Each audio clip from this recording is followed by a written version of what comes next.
Bumaraga sa pagpapalak sa atin para sa ating pangaraw-araw na talata.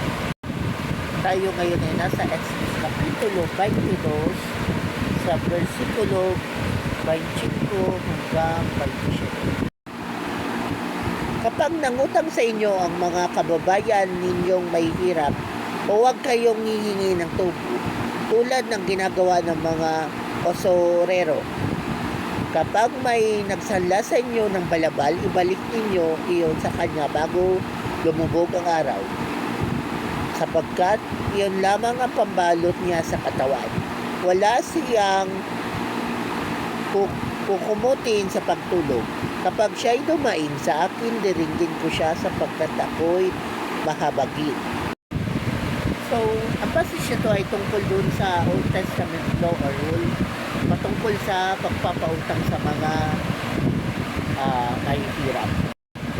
So, dito sa passage na to, ang highlights dito ay yung social justice ni Lord.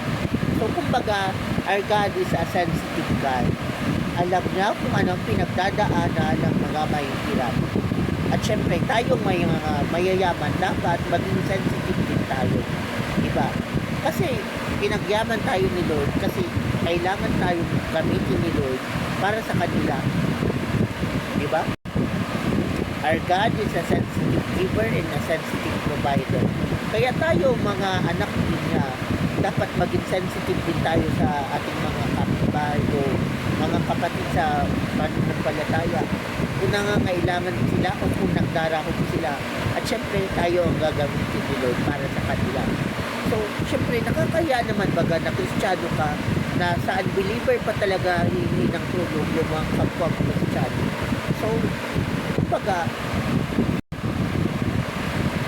yun nga na tayo dapat ang tumulong sa mga nagdarahon na mga Kristiyano na katulad natin. Kasi pinagyaman tayo ni Lord at alalahanin natin na hindi tayo habang buhay or pagkatagalan na mayaman.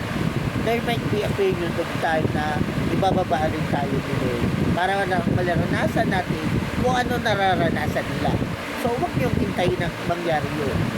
So, ngayon pa lang, i-practice nyo na yung tinatawag na sensitive giving. O kumbaga, magbibigay ka ng kahit na wala kang inaasahang kapalit. Or pag minsan nga, nagpapautang ka at parang nagka-amnesia na siya kung kailan siya magbabayad.